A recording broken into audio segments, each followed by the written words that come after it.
오늘도 말씀과 기도로 이 자리에 오신 분들을 환영합니다. 갈라디아서 3장 1절로 5절 어리석도다. 지금부터 본문을 읽겠습니다. 어리석도다 갈라디아 사람들아, 예수 그리스도께서 십자가에 못 박히신 것이 너희 눈앞에 밝히 보이거늘 누가 너희를 꾀더냐. 내가 너희에게서 다만 이것을 알려 하노니 너희가 성령을 받은 것이 율법의 행위로냐 혹은 듣고 믿음으로냐. 너희가 이같이 어리석으냐. 성령으로 시작하였다가 이제는 육체로 마치겠느냐. 너희가 이같이 많은 괴로움을 헛되이 받았느냐. 과연 헛되냐. 너희에게 성령을 주시고 너희 가운데서 능력을 행하시는 이의 일이 율법의 행위에서냐 혹은 듣고 믿음에서냐. 본문의 중심 메시지입니다. 지금까지 갈라디아서는 바울이 복음에 대해서 설명한 것을 들을 수 있었습니다. 바울은 우리가 받은 복음은 전적으로 하나님께로부터 임한 복음이다, 이 사실을 강조했지요. 따라서 복음의 다른 이름은 하나님 선물이고 또 복음의 다른 성격은 은혜의 복음이다, 이 사실을 강조한 것입니다. 반면에 갈라디아 교인들은 하나님께서 모든 것을 이루시는 구원 말고 자신들이 무엇인가 이루어내는 일에 가담하는 것을 원했는데요. 특별히 그 가운데 의식법과 같은 율법 준수를 구원의 필수 요소로 더하려고 했던 것입니다. 오늘 본문에서 바울은 그들의 생각이 올바른 것인지 그 검증을 위해 세 개의 질문을 던집니다. 본문을 살펴보겠습니다. 먼저 1절에서 바울은 갈라디아 교인들을 향해 어리석다라고 부르지요. 심지어 갈라디아 교인들을 교인이나 성도, 형제, 자매로 부르지 않고 갈라디아 사람들아라고 부릅니다. 형제, 자매가 아닌 사람들아라고 부르는 것은 바울의 입장에서는 마치 불신자와 같이 여기는 그런 성격을 담고 있다 하는 것이지요.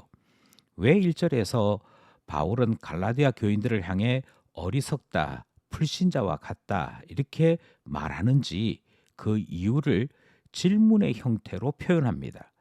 예수 그리스도께서 십자가에 못 박히신 것이 눈앞에 밝히 보였다라는 사실부터 먼저 언급하지요. 이는 복음의 핵심이 예수 그리스도임을 강조하는 표현입니다. 그래서 예수 그리스도께서 십자가에 못 박히심으로 복음은 시작되고 완성되었습니다. 반면에 복음에도 없는 할례를 가르쳐주고 이 할례를 마치 구원의 증거인 듯이 그렇게 가르쳐준 자가 누구냐라고 묻는 내용이 1절에 등장하지요. 우리는 예수님 이야기했는데 도대체 누가 예수님이 아닌 할례와 자기 자신들을 보게 만들었느냐, 이 사실을 묻는 첫 번째 질문이 등장하는 것입니다.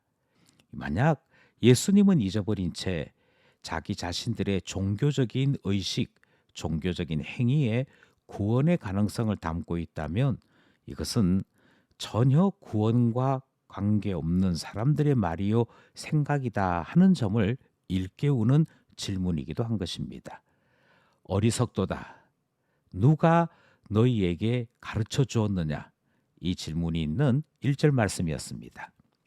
2절에서 바울은 능력에 대한 질문을 던집니다. 바울은 복음을 통해 구원에 이르는 실제적인 일이 일어나게 되는데요. 그 실제적인 일이란 능력이 나타나는 것입니다. 그리고 이 능력은 성령 안에서 일어나는 변화이지요. 바울이 전한 예수의 복음은 성도들에게 성령님이 임하게 되지요. 그리고 성령을 받아 거듭난 하나님의 사람들은 성령 안에서 변화된 삶을 살게 되는 하늘의 능력이 반드시 나타나게 되는데, 율법의 행위를 강조하는 그들에게 과연 이와 같은 일이 있느냐를 질문하는 것입니다. 너희는 성령 받는 일이 있느냐? 너희에게는 성령 안에서 일어나는 능력이 있느냐? 이 질문을 통해 어느 게 진짜고 어느 게 가짜인지 구별하라, 바울의 심령 가득한 호소를 우리는 느끼게 되는 것이지요. 여기까지 두 번째 문단입니다. 마지막 세 번째 문단은 3절에서 5절입니다. 여기에는 마지막 세 번째 질문이 등장을 하지요. 분명히 갈라디아 교인이었습니다. 그들이 교인이었다는 말은 복음을 들었다는 것이고요. 그들이 성령 안에서 살아보려고 했던 사람들이었기에 갈라디아 교인들이었습니다. 그들이 교인이 되기까지는 겪어야 했던 괴로움도 있었다 하는 사실을 오늘 본문이 소개하고 있습니다. 그러니 신앙생활 때문에 많은 괴로움 받았던 것, 그리고 그 결과 그들이 하나님의 사람으로 살 수 있었던 것, 그것에 대해 바울은 먼저 질문하지요. 그런데 이제는 그 아름답고 귀한 신앙의 삶을 던져버리고 육체의 삶을 고집하고 있다. 이 사실을 대조하고 비교하는 것이 본문에 등장을 합니다. 그러면서 질문하기를 복음을 위해 괴로움을 받는 것이 헛되기만 한 일이었느냐, 이 질문을 던집니다. 또 성령을 주시고 능력을 행하시는 것이 믿음에서부터 나왔느냐 율법의 행위에서부터 나왔느냐를 질문합니다. 이것은 질문이 아닙니다. 그들이 어리석은 것을 지적하는 말씀이고 무엇을 보아야 되는지를 분명하게 구별하는 말씀이지요. 그들이 괴로움을 받을 때 예수 그리스도와 더 가까워질 수 있었습니다. 그래서 받는 괴로움보다도 하나님을 알고 예수 그리스도를 깊이 아는 참 신앙의 즐거움이 있었습니다. 그것이 신자만이 누리는 참 즐거움이었지요.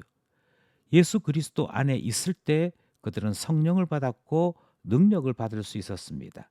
그리고 믿음대로 살아가는 참 즐거움이 있었던 것이지요. 율법에 갇혀서 율법의 행위 안에 살게 되면 과연 이것이 있느냐? 바울이 던지는 세 번째 질문 내용인 것이지요. 우리는 다시 한 번 더 자기 자신을 자랑하려고 하거나 자기 자신의 행위로 말미암아 구원의 길을 걸어가려고 하는 것이 얼마나 어리석은 것인지 깨닫게 됩니다. 이 복음, 이 참된 복음을 매일매일 누리며 확인하며 그 길에 거하며 살아가는 우리 모두 되기를 간절히 소원합니다.